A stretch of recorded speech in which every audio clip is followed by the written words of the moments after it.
ದೃಷ್ಟಿ ಬಿತ್ತಪ್ಪ. ಒಂದ್ರ ಮೇಲೆ ಒಂದ್ರತಿ ಮನೆ ಕಷ್ಟ ಕೊಡ್ತಾ ಇದೆಯಲ್ಲ. ಯಾಕೆ ನಾನು ಮಾಡ್ತಾ ಇರೋ ಪೂಜೆ ನಿನಗೆ ಇಷ್ಟ ಆಗ್ತಾ ಇಲ್ವಾ?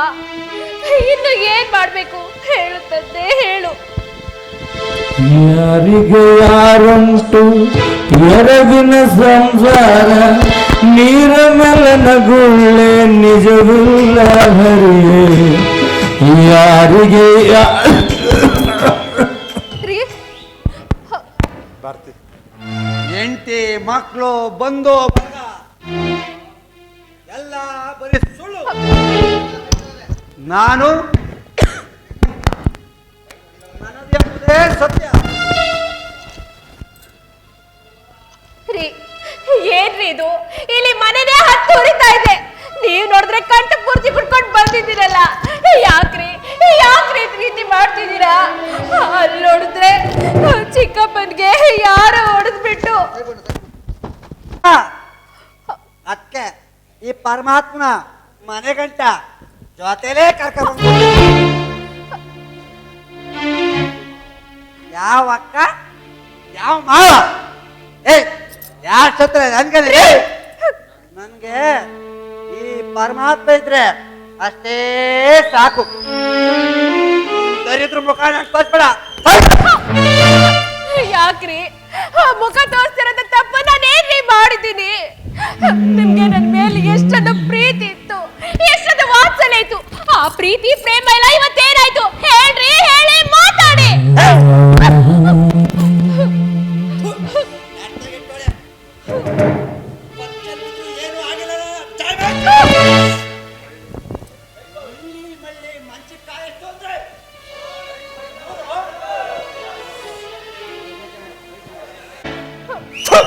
ನಿಂಗ್ ಮಾನ ಮರಿದು ಏನೂ ಇಲ್ವೇ?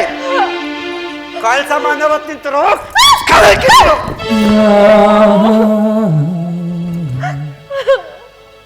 ಏನು?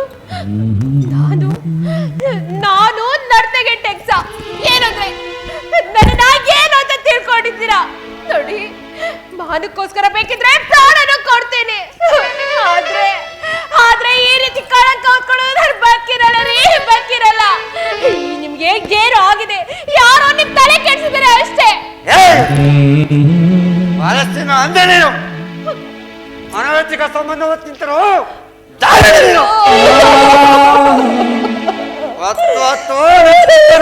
ನಂಬಿಕೆಬೇಡ. ಇನ್ನು ಮುಂದೆ ನೀನಾರು ನಾನಾರು ಮಳ್ಳಿ ಏನು ಕಾಂಜಾರ ತರ ಆಡ್ತಾರ.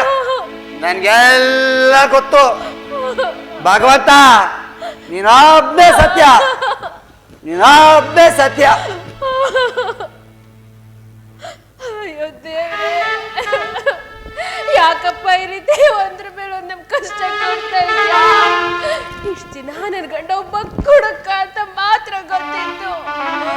ಈಗ ನನ್ನ ಮೇಲೆ ಅನುಮಾನ ಕೂಡ ಪಡ್ತಾ ಇದ್ದಾನೆ. ಇಂಥ ಕಷ್ಟ ಕೂಡ ಒಂದೇ ಒಂದ್ಸಾರಿ ನನ್ನ ಪ್ರಾಣನ ಕಿತ್ಕೊಂಡ್ಬಿಡುತ್ತಂತೆ.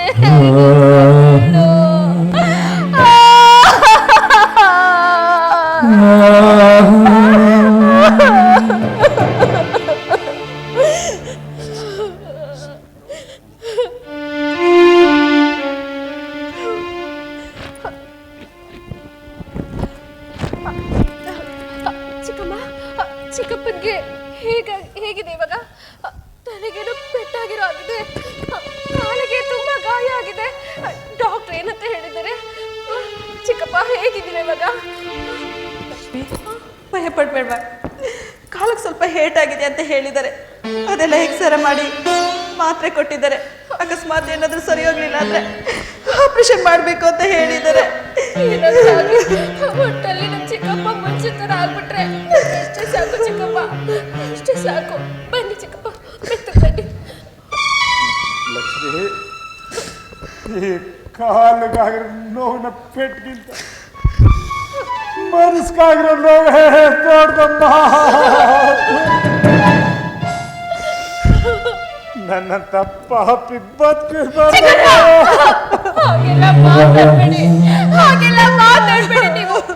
ನೀವು ಈ ಮಾನವಂತರ ಮನೆಯ ಬಂಗಾರದಂತ ಮನೆ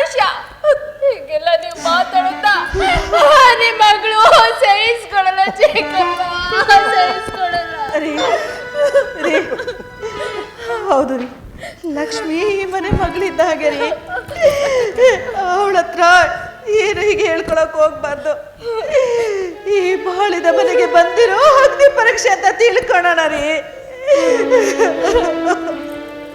ನೋಡಿ, ಈ ಪರೀಕ್ಷೆಯಲ್ಲಿ ಗೆದ್ದು ಬರೋ ಶಕ್ತಿ ಆ ದೇವ್ರು ನಮಗೆ ಕೊಟ್ಟೇ ಕೊಡ್ತಾನೆ.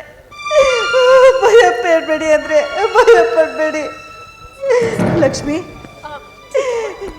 ಇವತ್ತು ನಿಮ್ಮ ಅಣ್ಣ ಒಬ್ಬ ನಮಗೆ ಸಿಗ್ಲಿಲ್ಲ ಅಂತಿದ್ರೆ ನಿಮ್ಮ ಚಿಕ್ಕಪ್ಪನ ಜೀವಿಸತ ನೋಡಕ ಅಣ್ಣ, ನಿನಗೆ ಯಾವ ರೀತಿ ಕೃತಜ್ಞತೆ ಹೇಳ್ಬೇಕು ಅನ್ನೋದೇ ನನಗೆ ಗೊತ್ತಾಗ್ತಿಲ್ಲ ಅಣ್ಣ. ಕೊನೆಗೂ ನಮ್ಮ ಚಿಕ್ಕಪ್ಪನ ಕಾಪಾಡ್ಬಿಟ್ಟಿಯಲ್ಲ, ನಿನ್ನ ನಾನು ನಮ್ಮ ಅಣ್ಣ ಅಂತ ಹೇಳ್ಕೊಡೋದಕ್ಕೆ ನಾನು ತುಂಬಾ ಹೆಮ್ಮೆ ಪಡ್ತೀನಿ ಅಣ್ಣ, ತುಂಬಾ ಹೆಮ್ಮೆ ಪಡ್ತೀನಿ. ಏನು ಹೇಳ್ತಾ ಇದೀಯಾ? ಇದು ಸಹಾಯನಾ? ಇದು ನನ್ನ ಕರ್ತವ್ಯ. ಇವ್ರಿಗೆ ಅಲ್ಲೇ ಮಾಡುವಾಗ ಆ ಸಮಯಕ್ಕೆ ಆ ದೇವರು ನನ್ನ ನಾಲ್ಕು ಕಳಿಸ್ಕೊಟ್ಟ ಅಂತ ಕಾಣಿಸುತ್ತೆ. ಈ ರಾಮಣ್ಣವರು ನನ್ನ ಮನೆ ದೇವರು. ನಾವು ಬಡವರು ಅಂತ ಗೊತ್ತಿದ್ದು ನಿನ್ನ ಮಾನವಂತರ ಮನೆ ಯಾವ ಸೊಸೆಯಾಗಿ ಮಾಡ್ಕೊಂಡಿದ್ದಾರೆ. ಮಾನವತೆಯನ್ನು ಮೆರೆದಿದ್ದಾರೆ. ಆಕಾಶ್, ಈ ನಿನ್ನ ತಂಗಿ ಈ ಮನೆಗೆ ಸೊಸೆಯಾಗಿ ಬಂದಲೆ ಈ ಮನೆತನದ ಗೌರವವನ್ನು ಉಳಿಸುವುದಕ್ಕೆ ಹೋರಾಟಕ್ಕೆ ಹೊರತ ಹೋರಾಟ.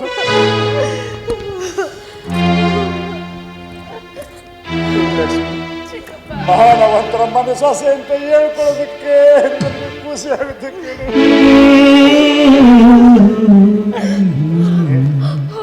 ಇವತ್ತು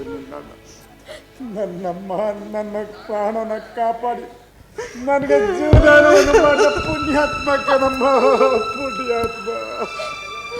ಹಾಗೆಲ್ಲ ಮಾತನಾಡ್ಬೇಡಿ ರಾಮಣ್ಣವ್ರೆ. ನಾನು ಯಾವತ್ತೂ ನಿಮ್ಮ ಸೇವಕ. ಲಕ್ಷ್ಮಿ, ಸಮಯ ಸರಿಯಾಗಿ ಯೋಗಕ್ಷೇಮನ ವಿಚಾರಿಸ್ಬೇಕಾದ್ದು ನಿನ್ನ ಕರ್ತವ್ಯಮ್ಮ. ಏನೇ ವಿಚಾರ ಇದ್ರು ಆಮೇಲೆ ಮಾತಾಡೋಣ.